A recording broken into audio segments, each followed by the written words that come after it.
हाय दोस्तों, मैं प्रयागराज शर्मा। मैं आज बात कर रहा हूँ दोस्तों टैग कोड के बारे में कि टैग कोड का जो हम यूज़ करते हैं बिटवीनस पेमेंट लेयर, जब हम बनाते हैं बिटवीनस पेमेंट लेयर का रोड का निर्माण करते हैं तो ministry of road transportation and highway में इसके बारे में डिटेल्स दी गई है दोस्तों। सेक्शन 500 में आप जाएंगे क्लॉज 503 में, तो उसमें टैग कोड के बारे में बताया गया है। इसमें क्लॉज 503.1 में आप जाएंगे तो उसमें लिखा हुआ है कि the work shall consist of the application of a single coat of low viscosity liquid bituminous material to existing bituminous cement, concrete or primed granular surface preparatory to the superimposition of a bituminous mix when specified in the contract or as instructed by the engineer.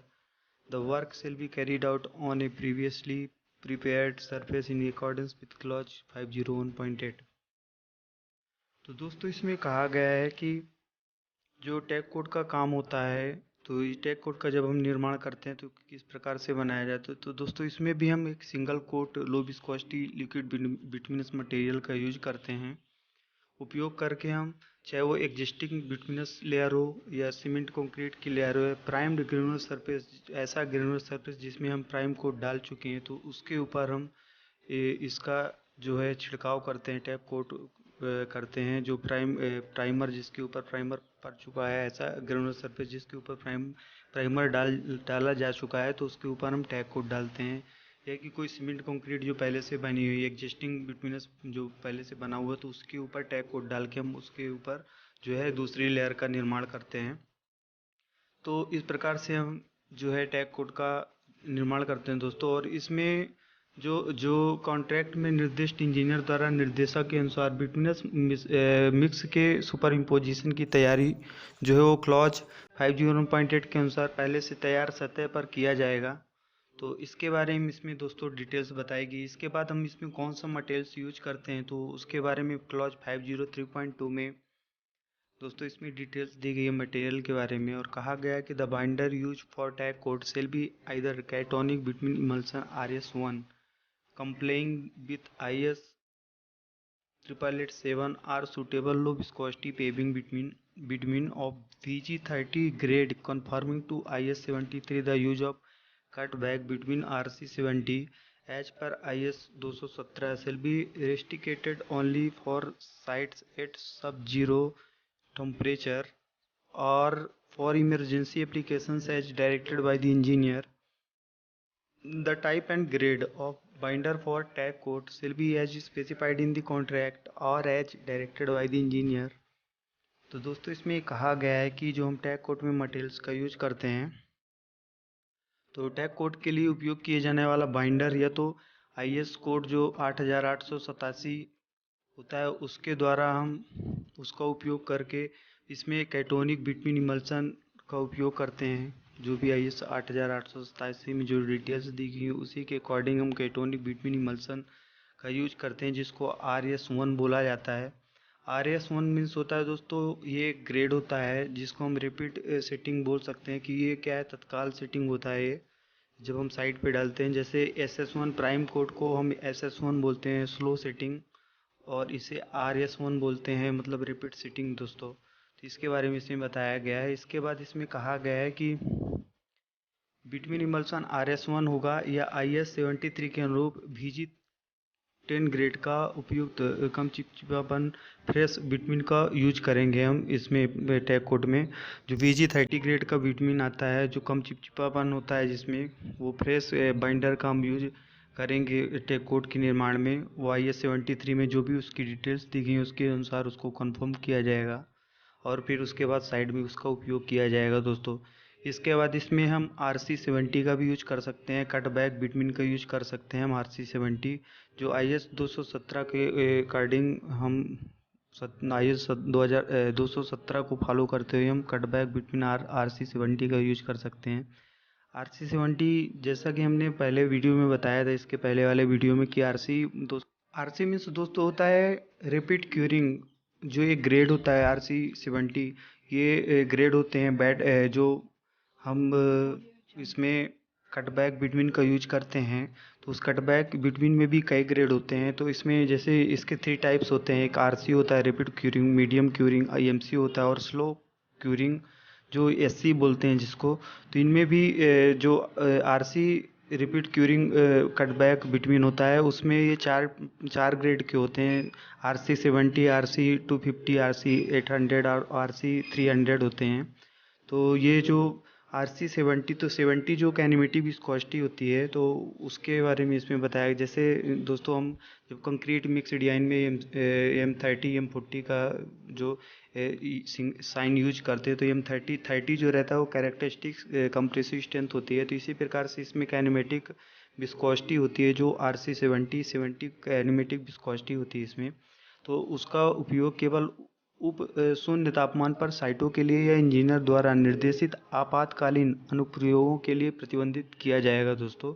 और इसमें take code के लिए binder का प्रकार grade contract में निर्दिष्ट या engineer द्वारा निर्देशित के अनुसार होगा। जो भी हम बाइंडर का यूज करेंगे वो इंजीनियर के द्वारा अप्रूवल बाइंडर का हम यूज करेंगे, जो इंजीनियर के द्वारा अप्रूव्ड किया गया है, तो उस बाइंडर का हम यूज टेक कोड के लिए करेंगे दोस्तों। तो इसके बारे में इसमें डिटेल्स दी गई। इसके बाद इसमें क्लॉज 503.3 में वेदर एंड सीजन लिमिटेशन के बारे में बताया गया कि कब हमको टैग कोड करना है और कब नहीं करना है। तो इसमें कहा गया है दोस्तों कि bituminous material shall not be applied during a dust storm और when the weather is foggy rainy और विंडी और when the temperature in the shade is less than 10 degrees Celsius, where the tag coat consists of emulsion. The surface shall be slightly damp but not wet, where the tag coat is of cutback between the surface shall be dry। तो दोस्तों इसमें कहा गया है कि जो है मौसम या मौसम की जो इसमें लिमिटेशन दी गई है कि धूल भरी यदि आंधी के दौरान या जब मौसम धूलित हो या बरसात हो या हवा हो या जब छाया में तापमान 10 डिग्री सेल्सियस से कम हो, तो बिटवीन मटेरियल का प्रयोग नहीं किया जाना चाहिए। टैग कोड का जो काम है वो नहीं किया जाना चाहिए। और जहाँ टैग कोड जहाँ पर इसका टैग कोड जो है होते हैं, वहाँ सतह थोड़ी नम होनी चाहिए लेकिन गीली नहीं होनी चाहिए। और जहाँ tack code cut back between का हो, वहाँ सतह सूखी होनी चाहिए। ये भी ध्यान देना है हमको कि जहाँ भी tag code cut back between से कर रहे हैं, तो वहाँ की जो सरफेस है वो सूखी होनी चाहिए, वो गीली नहीं होनी चाहिए। इसके बाद दोस्तों इसमें हम कंस्ट्रक्शन के बारे में पढ़ेंगे, कौन से कंस्ट्रक्शन इक्विपमेंट यूज करते हैं। और इसमें जो नीचे भी डिटेल्स दी गई है कि और कहा गया कि consist of emulsion, the surface shall be slightly damp but not wet, where the tag code is cut back bitumen the surface shall be dry. जो हमने बताया अभी कि जहाँ टैग कोड का बिटवीन यूज करेंगे वहाँ सतह जो है सूखी होनी चाहिए टैग कोड के लिए। इसके बाद दोस्तों इसमें कंस्ट्रक्शन जब हम करेंगे, इसका निर्माण करेंगे टैग कोड लेयर का, तो हम क्लॉज 503.4.1 में जाएंगे। तो उसमें इक्विपमेंट के बारे में बताया गया कि कौन से इक्विपमेंट का यूज करना है हमको। तो इसमें दोस्तों डिटेल्स बताया गया है कि the tag coat shall be applied by a self propelled और टाउड बिटवीन प्रेशर स्प्रेयर या equipped for spraying the material uniformly at a specified rate.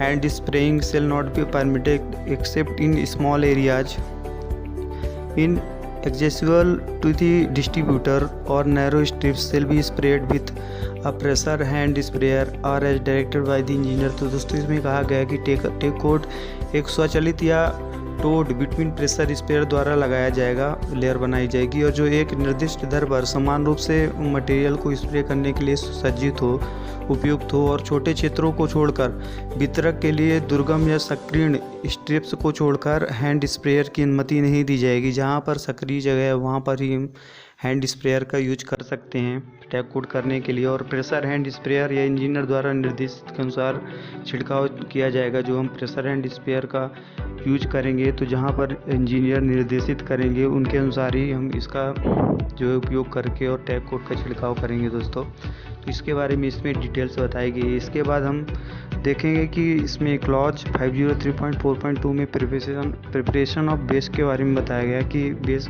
जो आधार है उसकी तैयारी किस प्रकार से की जानी चाहिए टैग कोड लेयर बनाने के लिए दोस्तों। तो इसमें कहा गया है कि the surface on which the tag code is to be applied shall be clean and free from dust, डाइट and any extraneous material and we otherwise prepared in accordance with the requirements of clause 501.8। The granular stabilized surfaces shall be primed as per clause 502 immediately before the application of the tag code. The surface shall be swept clean with a mechanical broom and high pressure air jet or by other means as directed by the engineer. तो दोस्तों इसमें कहा गया है कि आधार की तैयारी किस प्रकार से करना है हमको टैग कोट के लिए। तो जिस सतह पर टैग कोट लगाया जाना है वहाँ साफ और धूल और गंदगी और किसी भी बाहरी मटेरियल से वो सतह जो है वो मुक्त होनी चाहिए, उसमें कोई भी धूल या गंदगी नहीं होनी चाहिए जहाँ भी हमको टैग कोट करना है। और उसमें क्लॉज 501.8 की आवश्यकताओं के अनुसार उसे तैयार किया जाना चाहिए उस सरफेस को। और उसमें ग्रेनुअल या स्थिर सतहों को क्लॉज 502 के अनुसार प्राइम किया जाना चाहिए, प्राइम कोट किया जाना चाहिए। और फिर उसके बाद हमको टैग कोट करना है। जो भी ग्रेनुअल सतह या स्थिर सतह हैं तो उनको क्लॉज 502 के अनुसार उसके ऊपर जो है प्राइम कोट किया जाएगा और उसके बाद उसमें टैग कोट किया जाएगा दोस्तों। इसके बाद टैग कोट के उपयोग से तुरंत पहले सतह को एक मैकेनिकल ब्रूम के द्वारा, जिसको हम यांत्रिक झाड़ू बोलते हैं, तो मैकेनिकल ब्रूम के द्वारा और उच्च दबाव वाले एयर जेट के द्वारा या अन्य माध्यमों से जो है उस सरफेस की सफाई की जानी चाहिए। और जैसा कि इंजीनियर द्वारा निर्देशित किया गया है तो उनके जो भी वो निर्देशित करते हैं इंजीनियर, तो उनकी बातों का अनुसरण करते हुए हमको वहाँ की साफ़ सफाई करना मैकेनिकल ब्रूम से या हाई प्रेशर एयर जेट के द्वारा। तो इसके बारे में इसमें दोस्तों डिटेल्स जो है वो बताई गई है। तो इस प्रकार से दोस्तों आपको समझ में आया होगा कि जो सेक्शन 500 है तो उसमें ministry of road transportation and highway में टैग कोड के बारे में बहुत सारी जानकारी बताई गई है कि हमको टैग कोड में कौन सा बिटवीन यूज करना है और टैग कोड जो रहता है वो किस प्रकार का रहता है, उसमें कौन सा हम मटेरियल यूज करते हैं और किस प्रकार का बिटवीन का ग्रेड यूज कर सकते हैं और कौन से IS कोड को हमको फॉलो करना है टैग कोड के लिए दोस्तों। तो इसके बारे में दोस्तों इसमें पूरी डिटेल्स जो है वो ministry of road transportation and highway के सेक्शन 500